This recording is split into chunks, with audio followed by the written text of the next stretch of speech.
देखिए last class में हमने उदाहरण लिया था, पीलिया से पीड़ित व्यक्ति को चीनी कड़वी लगेगी, परंतु स्वस्थ व्यक्ति उसके मीठेपन का स्वाद ले सकता है। दोनों स्थितियों में चीनी तो वही है, लेकिन हमें अपनी स्थिति के अनुसार इसके स्वाद अलग लगते हैं। तो भगवान की भक्ति का सुख असीमित है, लेकिन हमारी स्थिति क्या है कि हम बद्ध जीवात्माएं हैं। बहुत जो मटेरियल कवरिंग है उससे बहुत ज्यादा लिपटी हुई है हमारा जो स्वरूप है। तो इस वजह से वो जो सुख है, वो जो स्वाद है भक्ति का, वो अभी हम उस तरह से ग्रहण नहीं कर पा रहे हैं, अनुभव नहीं कर पा रहे। जब तक हम इस देहात्म भाव की बीमार अवस्था से ठीक नहीं हो जाते, हम आध्यात्मिक जीवन के मीठेपन का आस्वादन नहीं ले सकते। कई बार देखिए एग्जाम्पल दिया जाता है कि अगर व्यक्ति जेल में रह रहा है और जेल की वस्तुओं को वो बहुत ही उपलब्धि मान रहा है कि ये तो बहुत बढ़िया चीज है, क्या ये तो बहुत बढ़िया चीज है, इसको तो हमेशा अपने साथ रहना चाहिए। जो जेल है वो बहुत अच्छी जगह है। यहाँ पर अगर हमें बोल बोल रहा है कि भाई तुम्हें गर्मी लग रही है तो कूलर चला दो, तुम्हारे लिए एसी लगा देते हैं हम, तो हम वहां पर एडजस्ट हो लेंगे।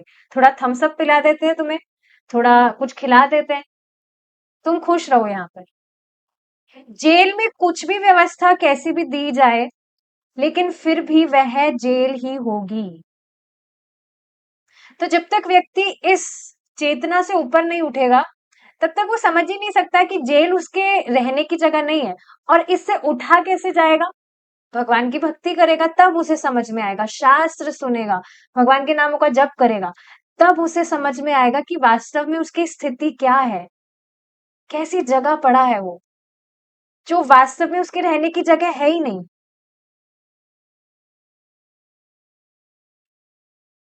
आप सोचिए ना, किसी व्यक्ति को पता ही नहीं है बेचारे को कि उसका असली घर क्या है। झूठ मूठ का जो खराब सी कोठरी है, उसको वो अपना घर माना हुआ है, और उसको पता ही नहीं है कि उसका जो वास्तविक में जो घर है वो कितना बढ़िया बड़ा घर है, बहुत सुंदर घर है। तो कैसे पता लगेगा उसे इस विषय में? जब वह सुनेगा।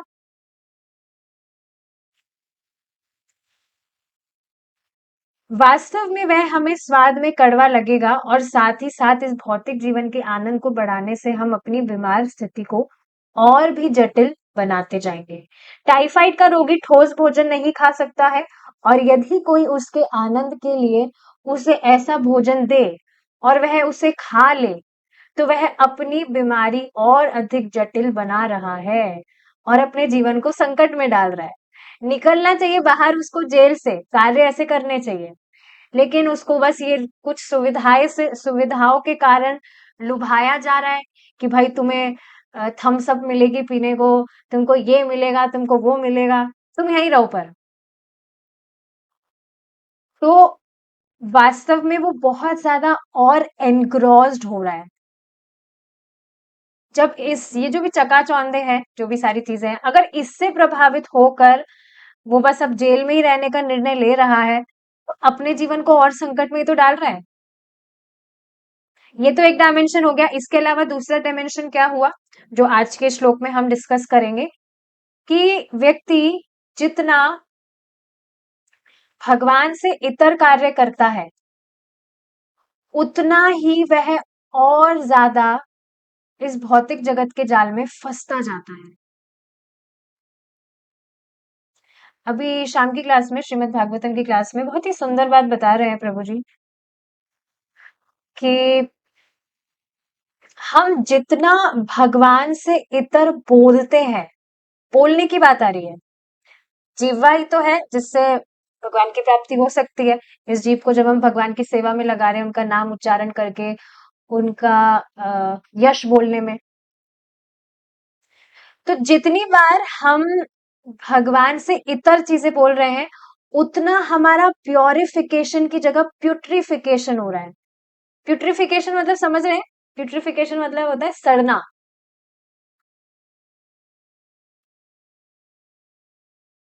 बहुत स्ट्राइकिंग चीज थी ये।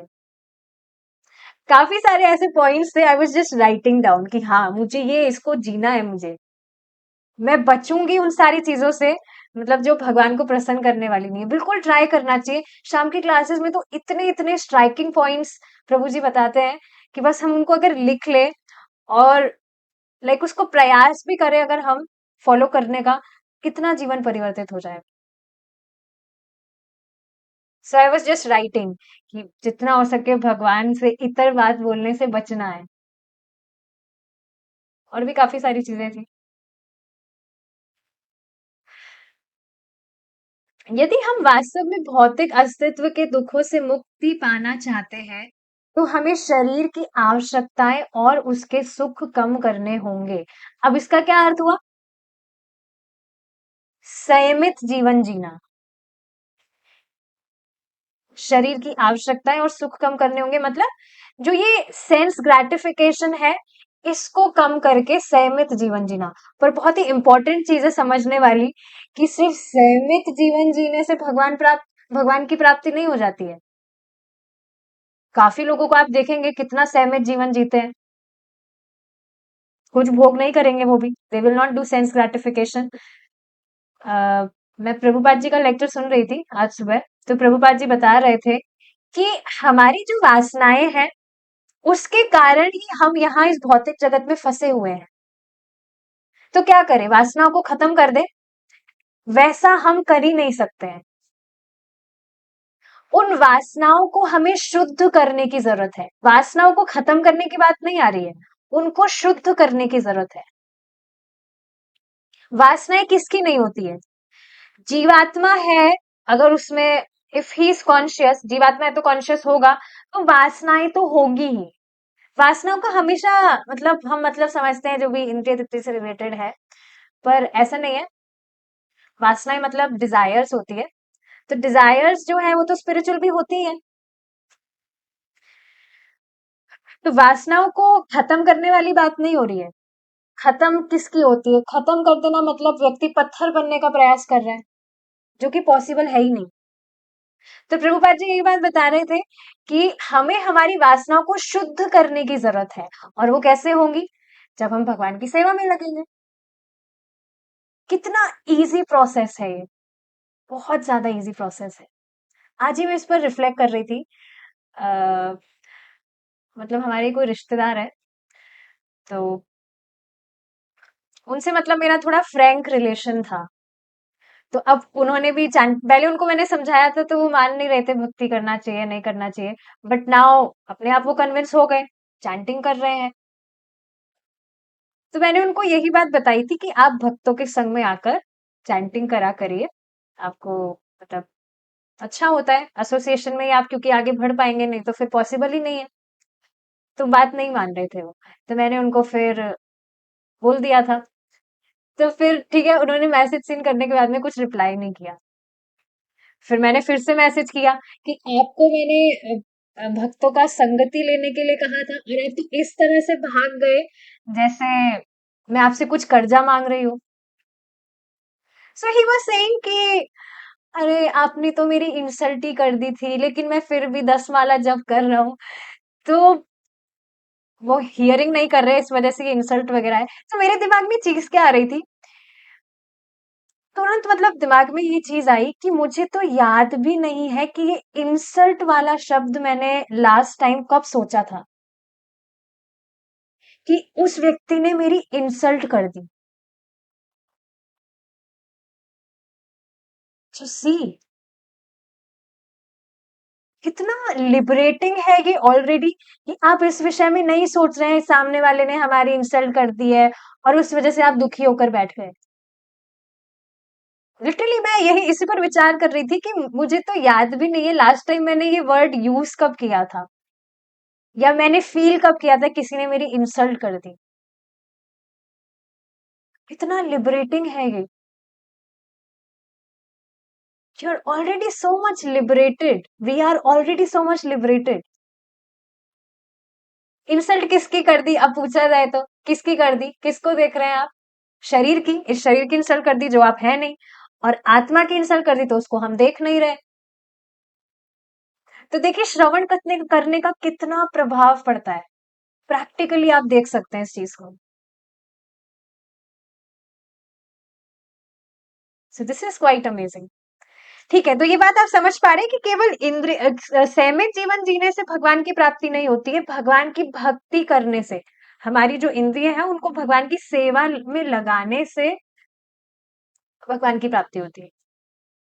वास्तव में भौतिक आनंद तो रंच मात्र भी आनंद नहीं है। हमने कल वो जो स्टूल वाला एग्जांपल लिया था, इसमें व्यक्ति देख रहा है कि मतलब कुछ भी हानि या लाभ देखता है कि क्या अच्छा है क्या गलत है, वो चयन करता है अपनी मटेरियल लाइफ में भी, पर कुछ भी वो चयन कर रहा है वो गलत ही है।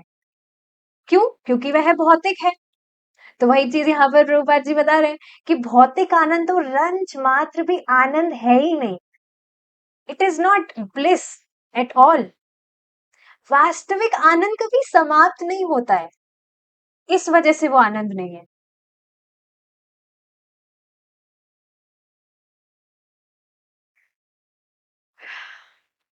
सोचिए ना, कोई भी जो व्यक्ति है वो कुछ भी अपने जीवन का लक्ष्य समझ रहा है कि मेरा लक्ष्य ये है, this is the purpose of my life, तो उसे विचार करना चाहिए कि अगर वास्तव में यह उसके जीवन का लक्ष्य है तो वो तो हमेशा के लिए होना चाहिए ना। पर वह कब तक है?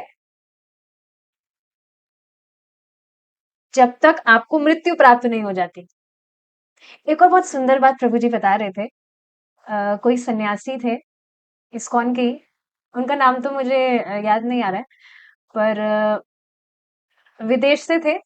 तो उनको किन्हीं भक्त ने प्रचार करने का प्रयास किया, तो वो समझ नहीं पा रहे थे। तो उन भक्त ने उनको प्रचार करने का इस तरह से प्रयास किया था, उनको बता रहे थे कि ये जो भौतिक जगत है इसमें सुख है ही नहीं। जो व्यक्ति है वो बस परेशान रहता है, इस तरह से मतलब उनको बेसिक फिलॉसफी बता रहे थे।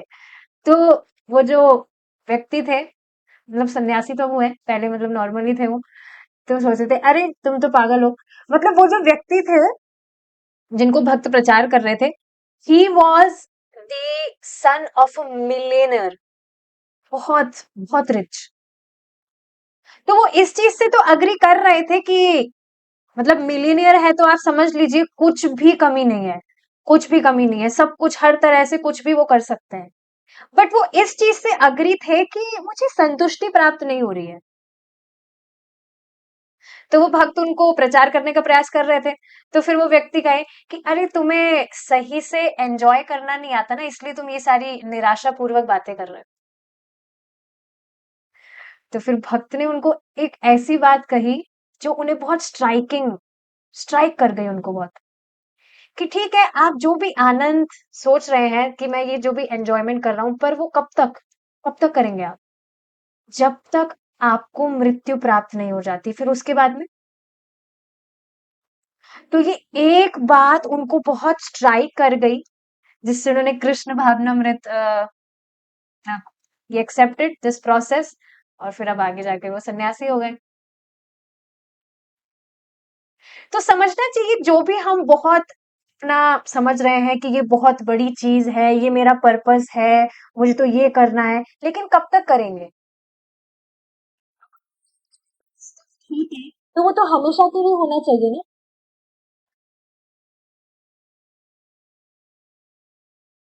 महाभारत में एक श्लोक है, रमन्ते योगिनोनन्ते योगिनोनन्ते, अर्थात योगीजन योगिनो, जो आत्मज्ञान के स्तर तक प्रगति करने की चेष्टा कर रहे हैं, वास्तव में आनंद ले रहे हैं, रमन्ते, किंतु उनका वह उनका वह आनंद अनंत है, अनंते, कभी अंत ना होने वाला।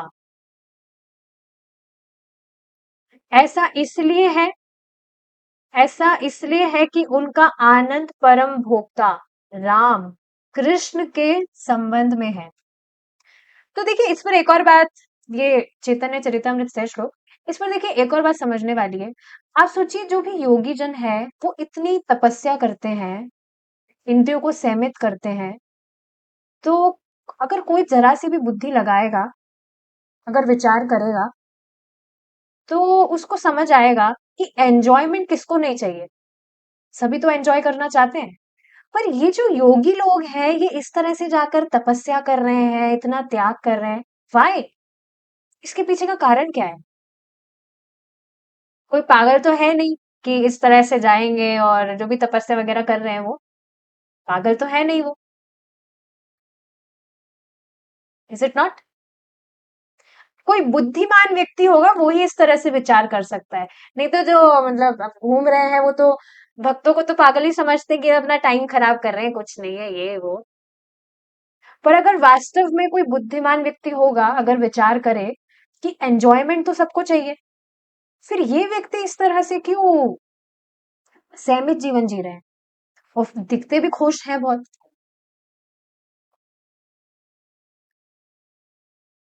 काफी बार जो वीडियोस होते हैं, रील्स वगैरह होते हैं जो भक्त बनाते हैं, उसमें मैं कई बार कुछ कमेंट्स पढ़ती हूँ। तो उसमें काफी बार काफी लोग कमेंट करते हैं कि हाँ, हम इन भक्त से मिले थे, इनका जो फेस है वो बहुत शाइन कर रहा था। जो श्रीमान गौरंग दास प्रभु जी हैं, उनके विषय में उनका मतलब यूट्यूब पर मैंने एक देखा था लेक्चर। तो उसमें कमेंट्स थे कि मैं इन प्रभु जी से मिला था, इनके चेहरे पर ऐसा तेज था जैसे शरीर में कुछ लाइट हो। वो तो मुझे पता नहीं कैसे वो इस तरह से बोल रहे थे। पर आप देखेंगे भक्तों के मुंह पर एक मुख पर एक अलग ही तेज होता है, एक अलग ही शांति होती है, सुख होता है, जो सामान्य भौतिकतावादी व्यक्ति के मुख पर नहीं दिखेगा आपको। उसके मुंह पे तो बस 3 लकीरें ही दिखेगी टेंशन की। तो अगर इस तरह से व्यक्ति विचार करे तब उसको समझ में आएगा कि हाँ, ये ऐसा कर क्यों रहे हैं? सहमित जीवन जीना, ये करना, वो करना। क्यों? क्योंकि उनका जो गोल है वो हाई है। ये सब तो छोटे-मोटे गोल है जो जिसके पीछे व्यक्ति भाग रहा है अपनी लाइफ का पर्पस समझ के।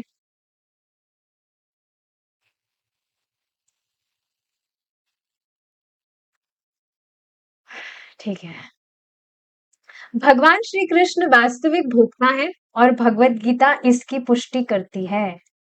So we'll try to recite the shloka.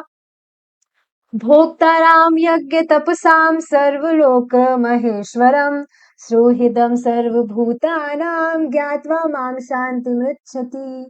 भोक्ताराम यज्ञ तपसां सर्वलोक महेश्वरम सुहृदं सर्वभूतानां ज्ञात्वा मां शान्तिमृच्छति। मुझे समस्त यज्ञों और तपस्यों का परम भोक्ता समझो। मुझे मतलब मुझे नहीं, मुझे मतलब भगवान कृष्ण को।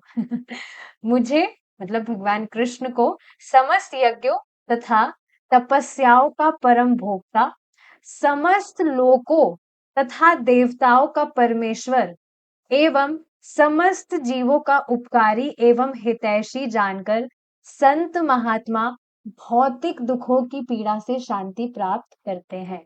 भगवत गीता 5.29। अब बताइए, कहाँ कोई दूसरा कोई व्यक्ति इस तरह से डायरेक्टली बता रहा है कि जो भी देवता हैं उनका परमेश्वर मुझे समझो, सभी लोग जितने भी लोग हैं उसका ईश्वर मैं परम भोक्ता हूँ, I am the ultimate enjoyer. कहाँ कोई व्यक्ति इस तरह से कह रहा है भगवान कृष्ण के अलावा? एक रील था, उसमें कोई भक्त है तो बता रहे थे कि मैं अपने आप को पहले बहुत बड़ा वीआईपी समझता था, तो मैं गीता लेने गया। तो फिर जो भक्त गीता दे रहे थे वो कह रहे थे कि आपको गीता चाहिए लेकिन ये तो वीआईपी लोगों के लिए, क्या आप वीआईपी हैं? तो मैंने कहा हाँ, मैं वीआईपी हूँ, मुझे दो गीता। तो वो बाद में बताया कि मैंने जब पूरी गीता पढ़ी तब मुझे समझ आया कि हाँ, मैं वीआईपी हूँ, वेरी इनसिग्निफिकेंट पर्सन। जो सबसे बड़ा व्यक्ति है वो तो भगवान है, जो सबसे बड़े हैं वो तो भगवान कृष्ण है। बहुत मुझे ये सुंदर लगा था इस तरह से कि हाँ, तब मुझे समझ आया I am very insignificant person. तो वीआईपी का वास्तव में फुल फॉर्म यही है। जो भी व्यक्ति इस तरह से समझता है मैं वीआईपी हूँ, yes you are VIP, very insignificant person.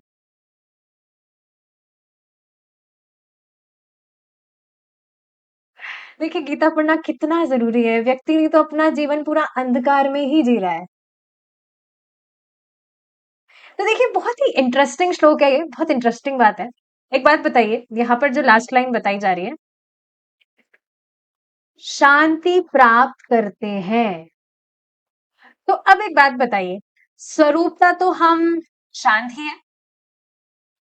जैसे अभी आप शांति से बैठकर क्लास सुन रहे हैं, अब आपको बीच में आकर कोई पिन मारे, तब आपको क्या होगा? अशांति मिलेगी। Is it not? तो स्वरूपता तो हम शांत है, आराम से हम शांत है, सुखी है, लेकिन भगवान से विद्रोह करने के कारण माया हमें तीन तापी त्रिशूल से तपती रहती है। ये जानते हैं बात आप? दुर्गा देवी का जो त्रिशूल है, उसमें वो जो थ्री आप देखते हैं ऊपर, जो तीन इस तरह से लाइंस आती है, वो तीन ताप है, जिससे दुर्गा देवी जो भी भगवान से विद्रोह कर रहा है उनको उनको तापित करती है, अशांत करती है। अच्छा, भगवान से द्रोह का अर्थ क्या हुआ? इंद्रिय तृप्ति, अपने आप को भोक्ता समझ रहा है व्यक्ति।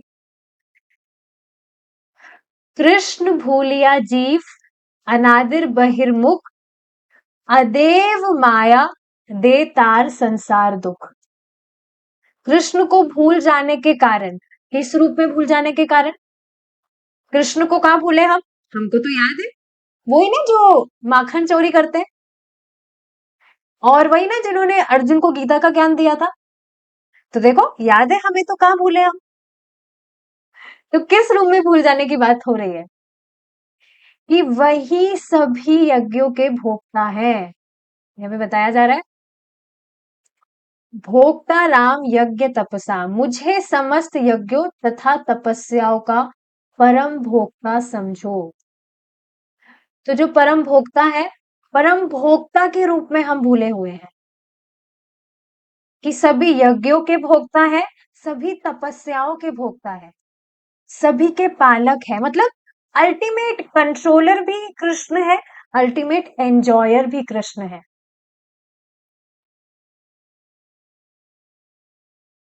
तो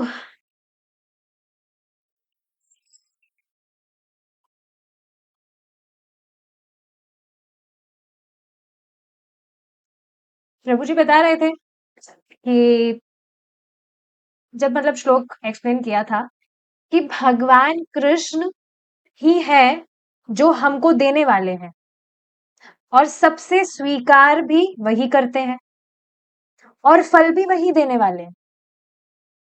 सारी तपस्या जो भी हम कर रहे हैं, उसको मतलब भक्तों की बात नहीं हो रही है, कोई भी व्यक्ति कुछ भी वो तपस्या कर रहा है, वो वास्तव में कृष्ण को ही दे रहा है, कृष्ण ही उसको स्वीकार करते हैं, और उसकी तपस्या का जो फल है वो भी कृष्ण ही देते हैं। पता है ये बात आपको? व्यक्ति जो भी त्याग तपस्या कर रहा है, वह भगवान की ही कर रहा है, भगवान के लिए ही कर रहा है, लेकिन वो इनडायरेक्ट वे में है। देवी देवताओं की उपासना भी कर रहा है, तो भगवान की ही कर रहा है, लेकिन वो इनडायरेक्टली हुआ। लेकिन बुद्धिमानी क्या है? डायरेक्टली भगवान कृष्ण की भक्ति करना, तभी लाभ प्राप्त होता है। नहीं तो आप देखिए ना, भक्ति से पहले तो हम ऐसा नहीं था, नास्तिक थे या हो भी, पर आप देखेंगे जो भी व्यक्ति इस तरह से देवी देवताओं की उपासना कर रहा है या किन्हीं की भी उपासना कर रहा है, तो कुछ भी लाभ तो उसको प्राप्त नहीं हो रहा है, वास्तविक लाभ, भौतिक लाभ की बात नहीं हो रही है। इसके अलावा भगवान कृष्ण सबके सुहृद है, सुहृद, यस, सुहृदम सर्वभूतानाम, सभी जीवों के सुहृद है, हितैषी है। आप इस बात को देखिए, समझिए, यदि कोई ऐसा व्यक्ति हो जिसके लिए कोई भी कुछ ना करता हो, लेकिन वो सबका अच्छा ही करना चाहता है, समझ रहे इस बात को? He just want to serve others, दूसरे लोग उसके लिए कुछ भी नहीं कर रहे हैं, लेकिन फिर भी वो निस्वार्थ भाव से सबके लिए सब कुछ करना चाहता है, सब कुछ कर रहा है एक्चुअली, तो क्या आप उस व्यक्ति को अच्छा नहीं मानते? बिल्कुल मानते हैं। और सोचिए अगर वो व्यक्ति आपका दोस्त हो तब, और अगर वही व्यक्ति आपका कोई रिश्तेदार हो तब, और अगर वही व्यक्ति आपका एकदम क्लोज, मतलब खून का रिश्ता जो होता है, जैसे किसी का पिता हो गया वो व्यक्ति, या किसी का बेटा हो गया, किसी की पत्नी हो गई, कुछ भी कोई भी व्यक्ति हुआ वो, जो मतलब दूसरों का बस कल्याण करना चाहता है, तब व्यक्ति कितना खुश हो जाएगा। अब देखिए ना, इस जगत में हमारा हित कौन करता है? कोई भी कब करता है? जब हम उसका हित करते हैं। ये तो वास्तव में डील हुई, एक बिजनेस की तरह मान लीजिए कि हम सामने वाले का कुछ हित कर रहे हैं, तो वो हमारे लिए कुछ कर रहा है। इसका बहुत ही सुंदर एग्जाम्पल कई बार प्रभु जी देते हैं कि आप किसी कपड़े वाले के पास जाते हैं, किसी दुकानदार के पास, तो आप देखेंगे प्राय प्राय ऐसा होता है, जो दुकानदार है वो अपने कस्टमर को या तो चाय के लिए पूछेगा, या उसको चाट वगैरह उसको देता है खाने के लिए, मतलब उसको ऑफर करता है वो कि इस तरह से आप लीजिए। तो क्या अब वो आपका हित कर रहा है जब वो इस तरह से आपको कुछ भी चाट वगैरह ऑफर कर रहा है? होता है ऐसा। इनफैक्ट मुझे भी याद है एक बार मेरे साथ भी ऐसा हुआ था। मैं गई थी कहीं पर, सो ही वाज ऑफरिंग, कुछ दिया था, पता नहीं क्या था, कुछ ड्रिंक वगैरह ही था वो। भक्ति में आने से पहले की बात कर रही हूँ, अब तो only Krishna prasadam, no other things. So yes, तो इस तरह से आप देखेंगे जो व्यक्ति है, जो दुकानदार है, वो जब इस तरह से आपके साथ व्यवहार कर रहा है, तो क्या वो आपका हित कर रहा है?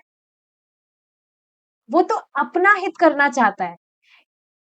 आप सोचिए ना, अगर कोई व्यक्ति इस तरह से, उसने कुछ भी ऑफर किया, तो उसने वो ठीक है कंज्यूम कर लिया, मतलब एक्सेप्ट करके, तो फिर अब वो पक्का कुछ ना कुछ तो खरीदेगा ही उसकी दुकान से, कि भाई चाट पकौड़ी खिलाया है, कुछ ना कुछ तो ले ही लेते हैं उसकी दुकान से। तो क्या वो आपका हित करना चाह रहा था, या खुद के हित के लिए उसने ऐसा किया? बात एकदम, मतलब समझ आ रहा होगा इस एग्जाम्पल से। तो भगवान भगवान से द्रोह करने का अर्थ क्या हुआ? इंद्रिय तृप्ति। लेकिन आप सोचिए, भगवान से इतना द्रोह करने के बाद में भी, that Krishna, I don't care about your existence, मुझे मतलब नहीं है आपसे। इसी तरह से तो हम हमेशा भगवान को नेग्लेक्ट करते आए हैं। I don't care about your existence, I don't care about you, is it not? Shrila Narottam Das Thakur ji के द्वारा है ये प्रार्थना। हरी हरी बीफले जन्म गोआइनो, इसको सुनिएगा आप, अर्थ के साथ में इसको समझिएगा। बहुत ही सुंदर प्रेयर्स है, बहुत सुंदर प्रेयर्स है, कि कैसे मनुष्य जीवन पाने के बाद में भी we didn't thought of serving Krishna, Shrimati Radha Rani. We were just so much into our own sense gratification, खुद की इंद्रिय तृप्ति के अलावा कुछ भी हमें मतलब ही नहीं है, नहीं था कहना चाहिए।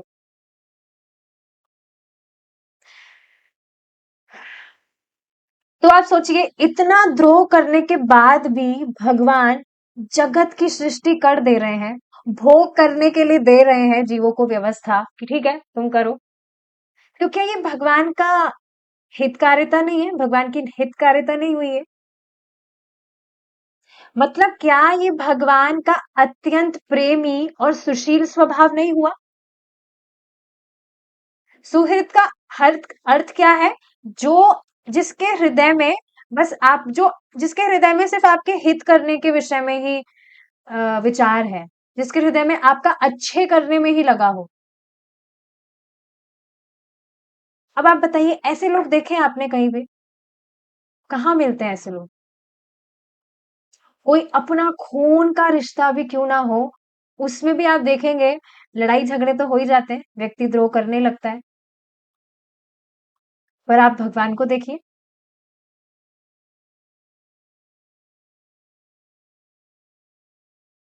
अब आप सोचिए जब भगवान इस तरह से यहाँ श्लोक में बता रहे हैं, भूता नाम सुहृद सर्वभूतानां, सभी जीवों के भगवान हितैषी हैं। तो सोचिए अपने भक्तों से कितना प्रेम करेंगे भगवान। और जो आपसे इतना प्रेम करता है, तो क्या आप उससे प्रेम नहीं करेंगे? It's just natural.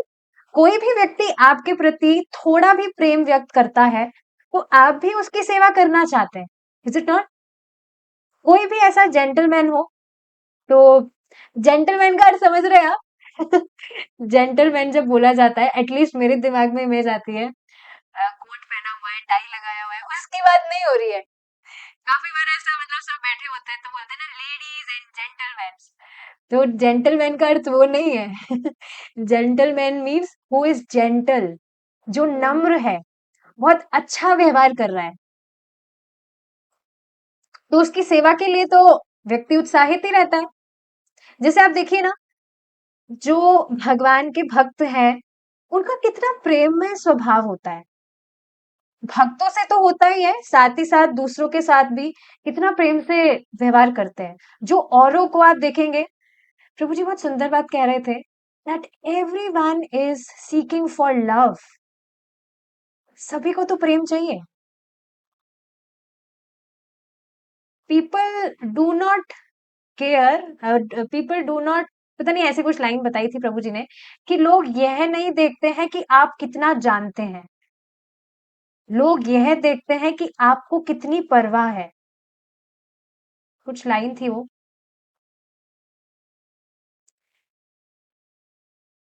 थी कुछ line that people do not care how much you know. पता नहीं ऐसी कुछ लाइन है, जो भी है। तो हाँ, इसमें आप देखेंगे, जो व्यक्ति है हमेशा प्रेम चाहता है।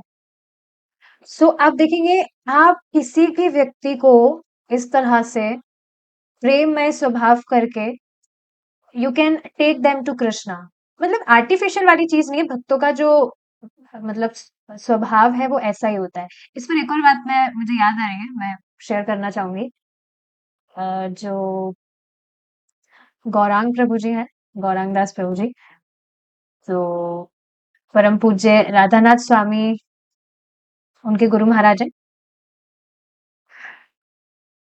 तो एक बार क्या हुआ, जो बड़ा फार्म है वहां पर महाराज ने, परम पूज्य राधानाथ स्वामी महाराज ने उनको कहा कि आप गधा पालिए, गधा लेकर आइए और आप उसकी सेवा करिए। अब जो प्रभु जी थे, वो तो मतलब शौक हो गए। गधे की सेवा, शास्त्रों में तो कहीं नहीं बताया कि गधे की सेवा करने से ये प्राप्त कुछ पुण्य होता है, कुछ हमारा होता है। शास्त्रों में तो गाय की सेवा का तो जरूर बताया है, गधे की सेवा से मतलब उनको समझ नहीं आया। मतलब उनको नहीं कहा था, उनको मतलब बताया गया था कि आप इस तरह से रखिए गधे को और उसकी सेवा करवाइए। तो अब प्रभु जी ने कहा कि लेकिन गधे की सेवा के लिए तो कोई भी नहीं मानेगा। तो महाराज ने कहा ठीक है, आप करिए।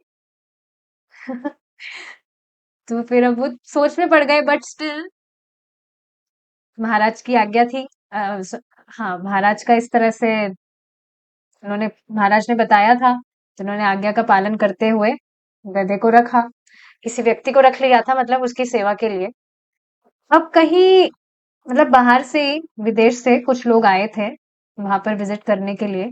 तो उन्होंने देखा कि वहां पर जो भक्त है, वो तो गधे की भी इस तरह से सेवा कर रहे हैं। तो गधा, गधा मतलब जो बहुत ही एक तरह से निम्न योनि का प्राणी है, पशु है। गधा, आप क्या देखेंगे ना, कोई व्यक्ति अगर कुछ मूर्खता करता है तो उसको गधा कहा जाता है, अरे गधे कहीं की इतनी भी अक्ल नहीं है तुमने। तो गधा मतलब उसमें कुछ मतलब बुद्धि नहीं है, निम्न श्रेणी का है वो। तो they were so much attracted towards this compassion. इस तरह से जो भक्त है वो मतलब वहां पर देखकर कि वहां तो गधे की भी इस तरह से सेवा की जा रही है, तो जब गधे को इतना प्रेम दिया जा रहा है, तो फिर जो मतलब अन्य मतलब जो भी भक्त है या जो भी मनुष्य है, जीव है, उनको कितना प्रेम करते होंगे। तो ये बात समझनी चाहिए दैट लव इज समथिंग जो किसी भी व्यक्ति को परिवर्तित कर सकता है। हर कोई जो व्यक्ति है वो प्रेम चाहता है। तो हाँ, भक्त भी इस तरह से दूसरों से प्रेम में व्यवहार करते हैं। तो जो दूसरे लोग हैं वो इस तरह के व्यवहार को देखकर ही आकर्षित हो जाते हैं और भक्ति करने लगते हैं कि ये हमसे इस तरह से व्यवहार क्यों कर रहे हैं, हमारा तो इनसे कुछ रिलेशन भी नहीं है। जो मतलब अच्छे सज्जन व्यक्ति होते हैं उनकी बात कर रही हूँ मैं। नहीं तो एक हमने एग्जाम्पल प्रभुपाद जी ने बताया ही था लंगेराम का, कि कोई मुफ्त में लंगेराम बांटे तो व्यक्ति डाउट करेगा कि अरे जरूर इसकी कुछ साजिश है, इस तरह से ये कर रहा है।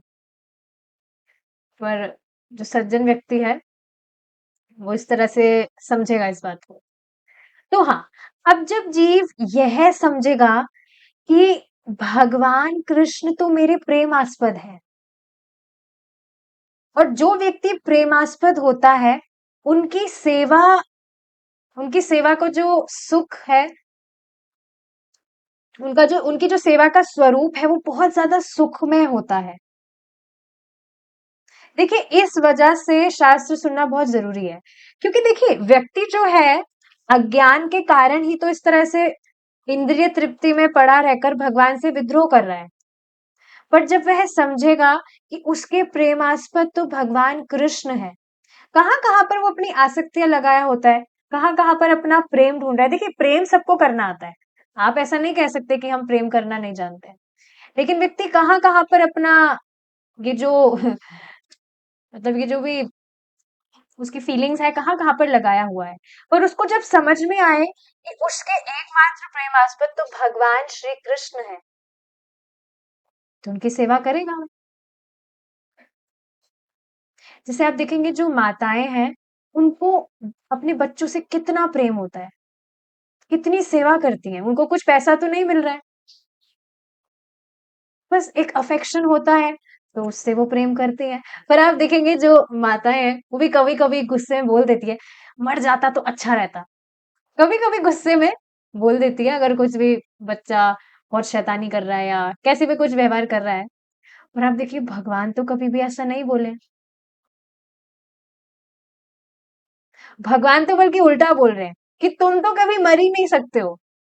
गीता में बता रहे हैं ना भगवान इस तरह से कि तुम तो मर नहीं सकते हो, तुम तो शाश्वत हो। तो भगवान हमारे सुहृद है, इस वजह से इस तरह से बता रहे हैं कि बेटा तुम नहीं मर सकते, आ जाओ मेरे पास। आप देखेंगे कभी कभी आपको फील होता है इस तरह से जब आप भगवान के विषय में सुनते हैं that Krishna is actually pampering us. ए बेटा क्यों परेशान हो रहे हो, ऐसे परेशान मत हो, आ जाओ मेरे पास, आ जाओ मेरी शरण में आओ और मैं तुमको अपने साथ ही ले चलूंगा। कृष्णा इज एक्चुअली पैम्परिंग अस। तो कहने का अर्थ यह है कि अब जब व्यक्ति जो है वो समझ गया, समझेगा कि भगवान तो मेरे प्रिय है, तो वो व्यक्ति उनकी सेवा करेगा और उससे वह सुखी होगा। देखिए ये बात भी विचारनी है, जैसे श्लोक में बताया जा रहा है सुहृदम सर्वभूतानाम, कि जो भगवान है वो सभी के सुहृद है। तो फिर ठीक है भगवान सबके सुहृद है, तो उससे मुझे कैसे सुख मिलेगा, हम कैसे सुखी होंगे इससे।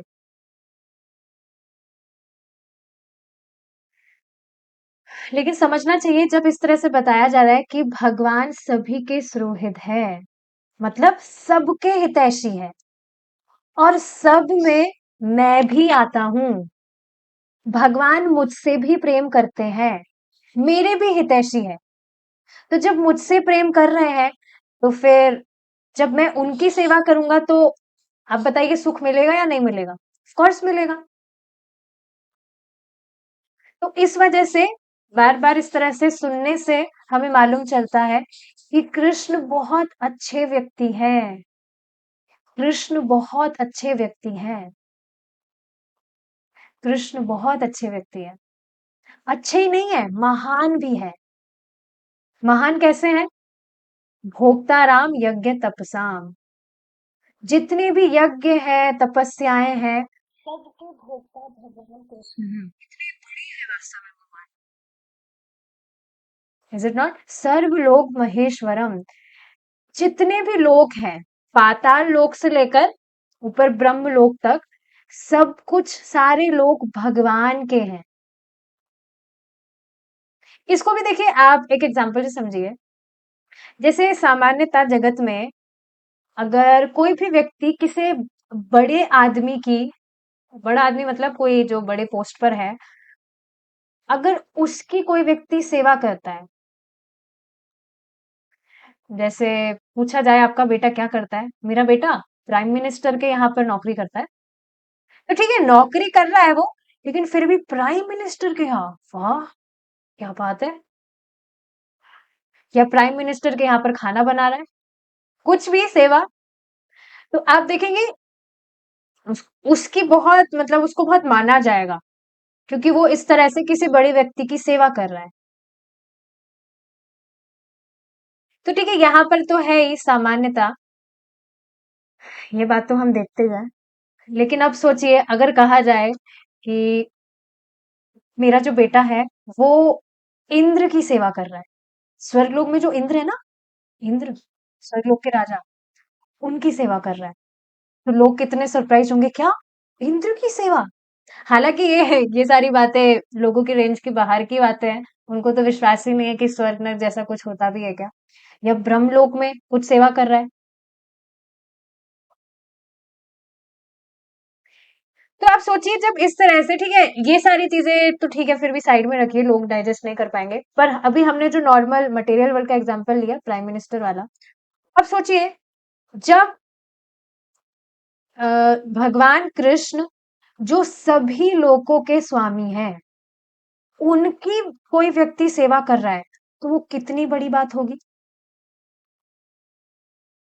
भगवान कृष्ण कौन है, इसकी हम मतलब हमें आइडिया नहीं है भगवान कृष्ण कौन है, तभी तो उनकी सेवा ही नहीं कर रहे हैं, सेवा कर रहे हैं पर उनकी ही सेवा, मतलब सेवा के अलावा कुछ और माइंड में ना आए, कभी कभी डिफ्लेक्शन हो जाता है। सोचिए ना भगवान कृष्ण कौन है, समस्त जो अनंत कोटि ब्रह्मांड है वो भगवान के लिए मस्टर्ड सीड्स की तरह है, सरसों के दाने। कभी आपने कुकिंग की हो तो अगर आप छौंक लगाते टाइम सरसों का दाना, सरसों के दाने उसमें डालते हैं, तो अगर कुछ दाने आपके नीचे भी गिर जाएं, तो फिर आप क्या कहते हैं, अरे बहुत बड़ा नुकसान हो गया क्या, सरसों के दाने नीचे गिर गए, तो क्या आप बहुत बड़ा नुकसान मानते हैं आप उसको, अरे नहीं क्या ये कोई बड़ी बात थोड़ी है। तो ऐसी स्थिति है भगवान कृष्ण की, ये जो अनंत कोटि ब्रह्मांड है वो भगवान के लिए मस्टर्ड सीड्स की तरह है। सोचिए भगवान कृष्ण कितने महान है। अच्छा देखिए इसमें भी एक और बात समझिए आप, ठीक है भगवान कृष्ण महान है, लेकिन आप सोचिए व्यक्ति चाहे कितना भी महान हो, अगर वह महान है ठीक है, लेकिन अगर वह क्रूर हो, तब क्या आप उसकी सेवा करना चाहेंगे। लोग होते हैं जो मतलब ठीक है बड़ी पोस्ट पर है, जैसे एक एग्जाम्पल है औरंगजेब का, कितना दुष्ट मतलब व्यक्ति था, वो क्रूर था वो बहुत ज्यादा, तो उसकी सेवा व्यक्ति प्रेम से तो नहीं करेगा, डर के मारे फिर भी कर लेगा। लेकिन आप सोचिए भगवान कृष्ण इतने महान है प्लस सबके सुहृद है,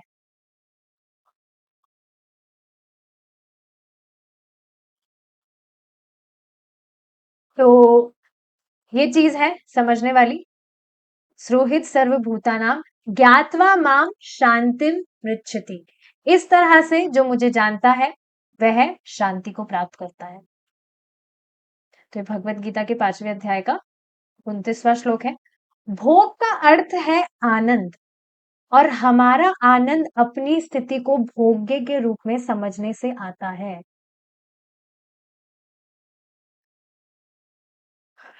ध्यान से सुनेंगे, देखिए भोग का अर्थ है आनंद और हमारा आनंद अपनी स्थिति को भोग्य के रूप में समझने से आता है। वास्तविक भोक्ता परम भगवान है और हम उनके द्वारा भोगे जाते हैं। तो देखिए भोग्य का मतलब,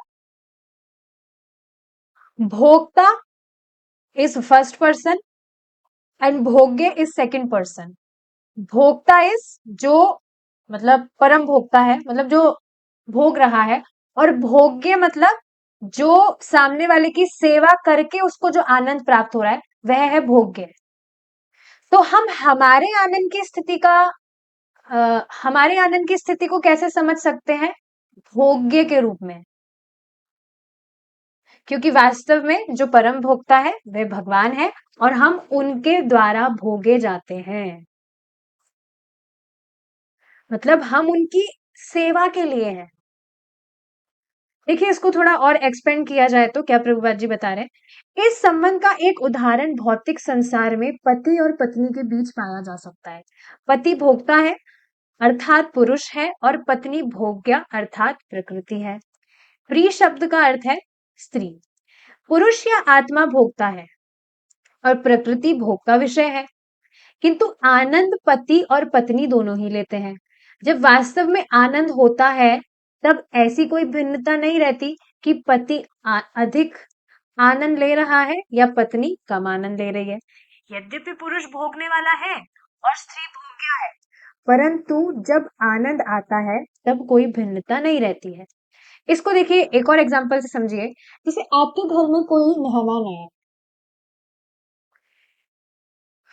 तो चलिए मेहमान नहीं, भक्तों के समाज की बात है, कोई भक्त आए हैं आपके घर पे, तो अब आपके हृदय में क्या इच्छा होगी?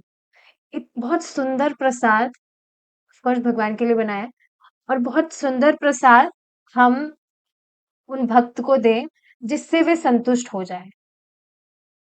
अब यहाँ संतुष्टि का अर्थ क्या है कि हम उनकी सेवा कर रहे हैं, उनको प्रसाद हम ऑफर कर रहे हैं, लेकिन अब उस प्रसाद को मतलब वो अच्छे से पा रहे हैं, उनको बहुत मतलब स्वाद आ रहा है, he is so satisfied, he is experiencing sanity वो प्रसाद पाकर, तो बस आप उनकी इस तरह से सेवा करके ही आप संतुष्ट हो गए। तो जो सुख उनको मिल रहा है प्रसाद पाने से, वही सुख आपको उनकी संतुष्टि देखकर प्राप्त हो रहा है। ऐसा नहीं है उनके खाने से आपको भी, आपकी भी जो भूख है वो मिट रही है, सुख की बात आ रही है यहाँ, संतुष्टि। तो अगर इस एग्जाम्पल से समझा जाए तो वो जो व्यक्ति प्रसाद पा रहे हैं वो हुए भोक्ता।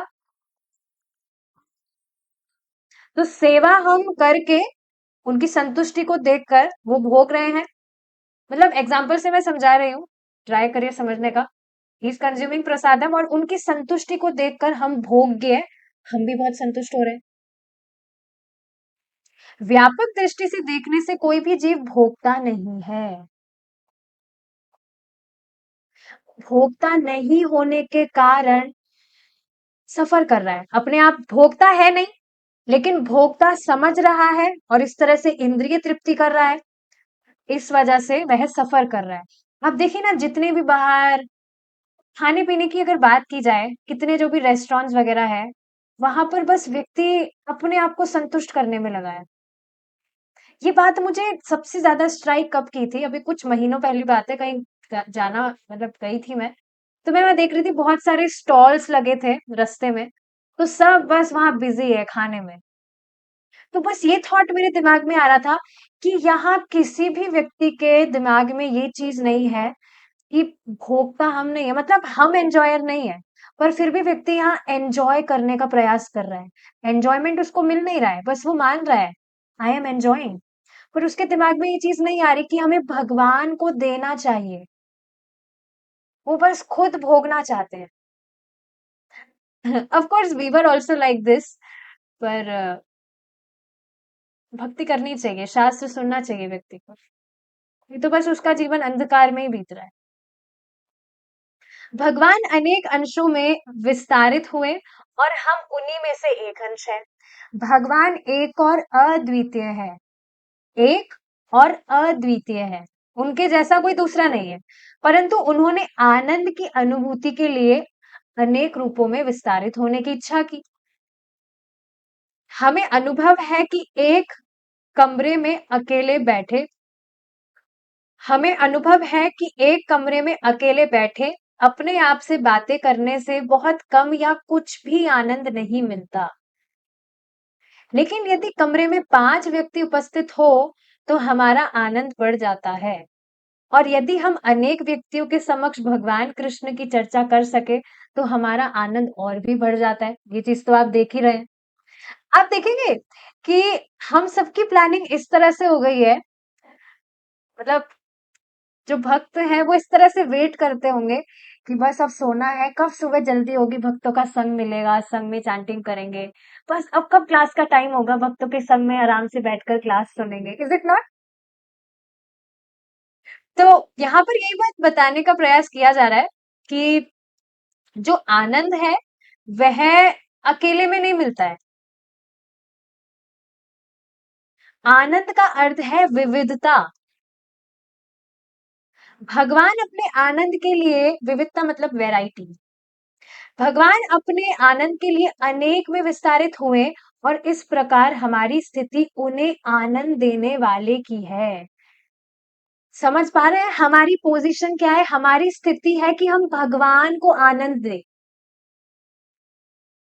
और उससे हमें खुद को, स्वयं को आनंद प्राप्त होगा।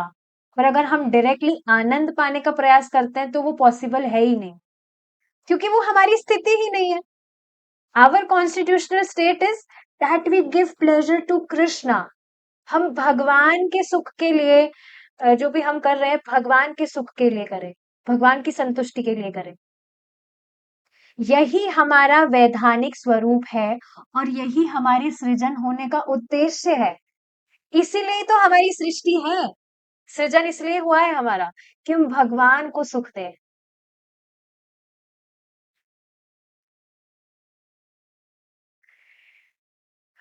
ठीक है, क्लास पता नहीं कब टाइम निकल गया, आज तो यहाँ पर ही हम रुकेंगे। Will stop here now, will continue tomorrow if Krishna's willing. Srila Prabhupada की जय, निताई गौर प्रेमानंदे, हरि बोल, हरे कृष्णा।